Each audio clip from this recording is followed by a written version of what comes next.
Bonjour à tous, j'espère que ça va bien. Aujourd'hui, j'ai prévu une petite vidéo en deux parties qui vont être bien séparées. Dès ce dimanche, on commence une nouvelle thématique à l'église qui s'appelle « En attente ». Et dans cette optique-là, en fait, la première section, ça va vraiment être un temps qu'on va passer dans la parole de Dieu, voir comment une femme a vécu l'attente face à un désir d'avoir un enfant.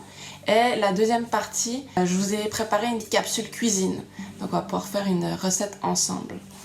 Donc pour la première partie, je vous propose qu'on lise ensemble dans 1 Samuel les versets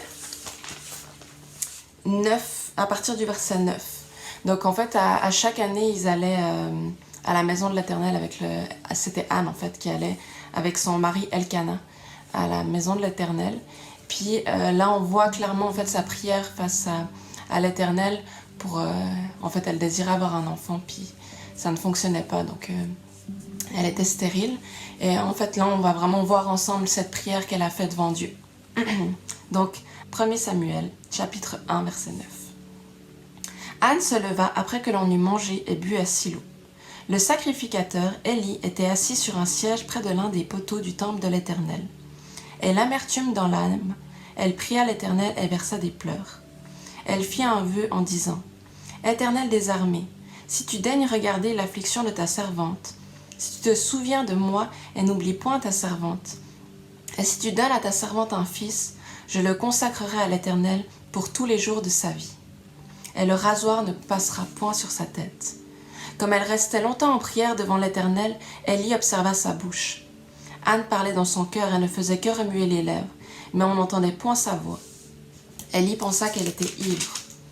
Elle lui dit : « Jusqu'à quand seras-tu dans l'ivresse ? Fais passer ton vin. » Anne répondit : « Non, mon Seigneur, je suis une femme qui souffre en son cœur, et je n'ai bu ni vin ni boisson enivrante.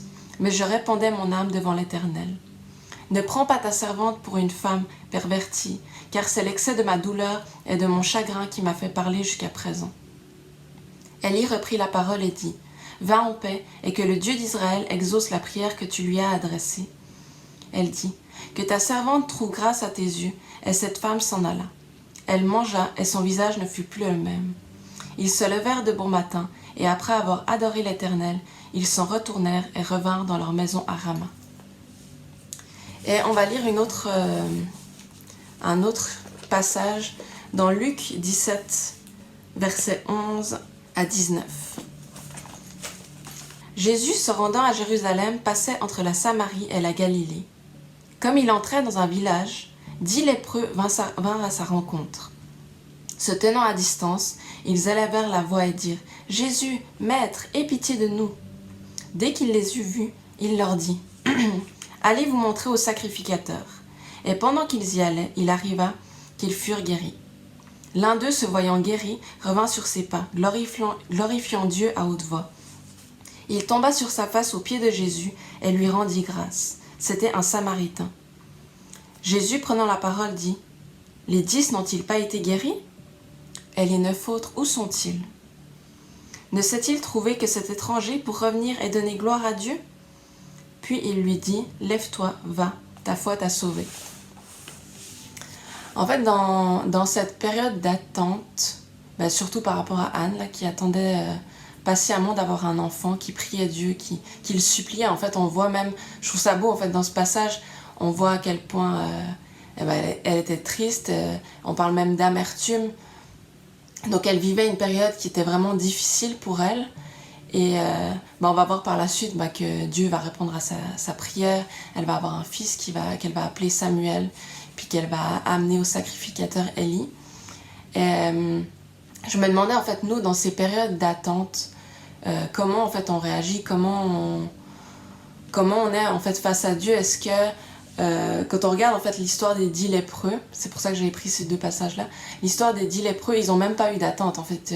En partant vers le sacrificateur, ils ont été guéris, et il y en a juste un seul qui est revenu vers Jésus pour le remercier, pour lui rendre gloire. Puis je me dis, est-ce que dans cette période d'attente, est-ce que je vais être comme ce Samaritain et je vais rendre gloire à Dieu au moment où il va répondre à ma demande, ou même s'il ne répond pas, ou est-ce que je vais être comme ces 9 autres qui seront partis en fait, presque en oubliant en fait qui a répondu à leur prière. c'était dans ce sens-là que je voulais vous parler parce que souvent on n'est juste pas capable en fait d'attendre. Mon père m'a très souvent dit qu'on n'était pas patient, qu'on n'arrivait pas à attendre, puis je le contredisais, mais en fait c'est effectivement le cas. Quand on est sur un ordinateur actuellement, si ça réagit pas dans les 10 secondes, bah, on dit qu'il y a un problème. On n'est plus du tout dans une phase où on est capable de patienter, de se dire que les choses vont aller pour le mieux, que ça va évoluer, que ça va changer. On a besoin d'une réponse tout de suite. Puis en fait, on est pareil avec Dieu. Quand on prie, ben on s'attend à ce que, en élevant une fois notre prière auprès de Dieu, ben on va avoir la réponse tout de suite, alors que c'est pas forcément le cas, c'est pas forcément sa volonté. Cette période d'attente, comment on réagit en fait, dans quelle attitude on va être, dans quelle attitude on est par rapport à tout ça. Souvent, moi, une de mes aspirations, ou en tout cas, Michael n'est pas au courant, mais un des versets que j'aimerais avoir lors de mon enterrement, c'est ce verset dans 2 Timothée 4,7. J'ai combattu le bon combat, j'ai achevé la course, j'ai gardé la foi. C'est le désir de mon cœur en fait, puis que malgré les périodes d'attente qu'on peut vivre, malgré les périodes de questionnement, mais que malgré tout on puisse garder cette foi, malgré tout on puisse rester accroché à Dieu. Puis c'est en fait dans tous les actes qu'on fait jour après jour, le désir d'être proche de lui dès aujourd'hui, qui vont nous permettre de passer au travers de ces périodes d'attente, parce qu'en fait on en vit tout le temps des périodes d'attente. Nous par exemple, lorsqu'on a désiré avoir des enfants, ça a pris 2 ans et demi. Sûr que par rapport à certains c'est pas long, mais quand tu es dans cette période d'attente là, ben, tu te poses des questions, tu remets en doute plein de choses. Et je me souviens même que je suis tombée enceinte au mois d'août, puis au mois de février on avait eu un pasteur à l'église qui était venu nous parler, puis qui nous avait prophétisé en disant qu'on allait avoir des enfants. Puis dans cette période d'attente là, bah, j'étais même sceptique à ce genre de paroles là. On y croit sans y croire, parce que tant qu'on n'a pas vu concrètement, bah, on a toujours un doute. Est-ce que c'est se faire des faux espoirs? Donc j'aimerais vous encourager que malgré les périodes d'attente qu'on vit, en fait, que même maintenant où on vit pour certains des périodes d'attente à la maison qui sont plus difficiles, comment Dieu va nous trouver, en fait, c'est plus dans ce sens-là. Moi je désire vraiment que Dieu puisse être fier, qu'il soit pas triste face à ces 9 lépreux qui sont pas revenus, en fait. J'aimerais vraiment qu'on puisse dire j'ai combattu le bon combat, j'ai achevé la course, j'ai gardé la foi. Puis j'aimerais vous encourager aussi que vous, dans cette période d'attente, qui soit maintenant en fait, ou par rapport à des sujets spécifiques, que ce soit des défis dans votre couple, des défis face à par exemple la stérilité, des défis face à la maladie. Il y a plein de périodes, en fait on vit tous des périodes d'attente, mais que vous puissiez remettre en fait vraiment votre situation entre les mains de Dieu, lui faire confiance qui va y répondre, que c'est peut-être pas forcément la manière dont on s'y attend, mais Dieu répond toujours, Dieu est toujours là, il nous abandonne pas. Et vraiment que vous puissiez garder cet espoir en fait, même dans ces périodes d'attente là. Donc je vais vous laisser pour la deuxième partie de ma vidéo avec une petite recette de cuisine. Alors aujourd'hui, on est avec Joshua, puis on a décidé dans ce temps de pause, dans ce confinement, pour certains, de vous faire une petite recette que vous pourrez faire chacun à la maison. C'est très facile, ça prend à peu près 5 minutes top chrono, donc vous devriez y arriver. On va vous proposer une recette qui vient de la Suisse, vu qu'on est originaire de Suisse, et c'est une tresse. Ça ressemble un petit peu à la brioche, mais c'est différent. Donc aujourd'hui, c'est Joshua, mon assistant. Donc c'est lui qui va mettre les ingrédients dans le mélangeur.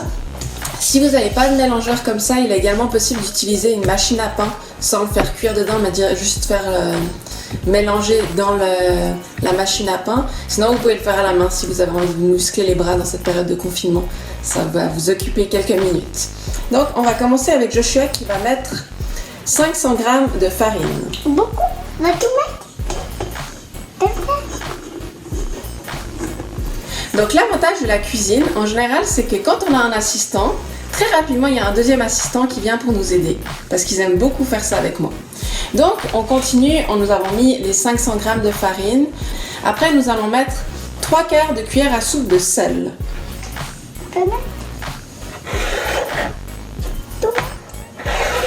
Après, nous mettons une cuillère à soupe de levure en poudre, on peut mettre dedans.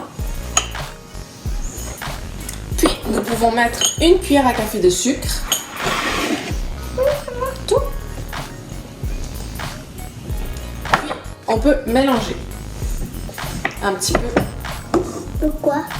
Pour bien répartir la levure, le sucre, le sel avec la farine. Pour mettre de l'eau, on va faire la crèche. Pour nous, on va la manger. Hein?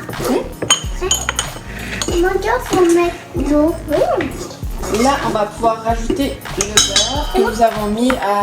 C'est moi qui fais On l'a mis juste quelques secondes au micro-ondes pour que ça soit un petit peu plus ramolli, mais sinon on pourrait le laisser à température pièce un moment avant de l'utiliser. Donc on peut mettre dedans. Tu peux le rapprocher là, ça. Jusqu'au bout. Puis on va finir avec du lait tiède. 350 ml de lait tiède. Faut mettre beaucoup. On peut mettre dedans. Tout. Il faut mettre de l'eau après, hein. Non, il n'y a pas besoin d'eau. Pourquoi? Du lait. Ah, pourquoi tu peux pas avoir de Et voilà. lait? Et là, on peut fermer. Et on va appuyer sur le bouton. Quelques minutes, 5 minutes environ, ça suffit pour le pétrissage dans un mélangeur. Sinon, machine à pain, moi ce que je faisais, c'est que j'utilisais la fonction, ça mettait 1h20, ça pétrissait puis ça faisait monter la pâte directement dans la machine à pain. Sinon, à la main. Donc, on y va. Voilà, alors après 2 heures de levier, on peut voir que la pâte a gonflé, elle a bien doublé. Donc là, on va pouvoir faire le tressage de la tresse. C'est assez facile à tresser, ça se tresse avec deux brins. Donc, je prends ma pâte, je la sépare en deux, plus ou moins équivalentes. Puis après, j'en fais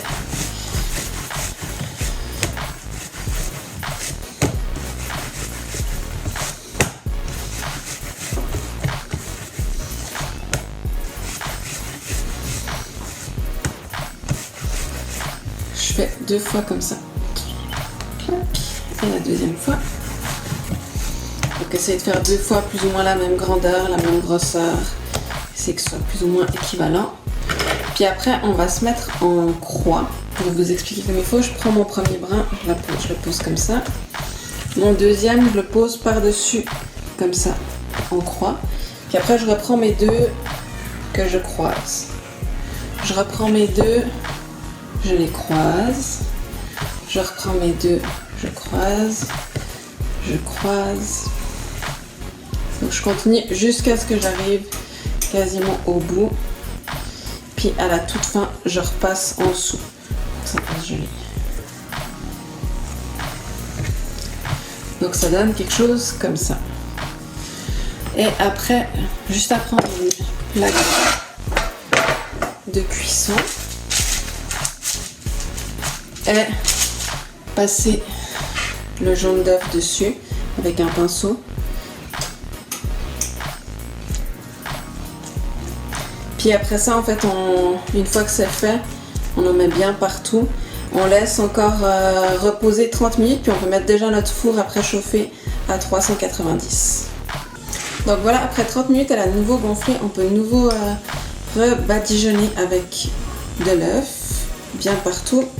Puis après, on va pouvoir la mettre au four, donc à 390, dans la partie inférieure du four, pour environ 35 minutes. Moi, je mets exactement 37 minutes, puis elle est parfaite. Donc, amusez-vous, je vais vous montrer le résultat final tantôt. Et vous verrez, c'est quand même très facile à faire et c'est vraiment super bon. C'est parfait pour les petits déjeuners, pour les déjeuners, c'est vraiment bon. Donc, et voilà, elle s'en va pour le four. Donc voilà, après 37 minutes de cuisson, la belle tresse qui est terminée. Donc je veux juste vous encourager, chacun d'entre vous, à prendre le temps de faire des choses que vous aimez cuisiner, que vous aimez manger. Ça fait du bien. Et on se réjouit de vous revoir tout bientôt.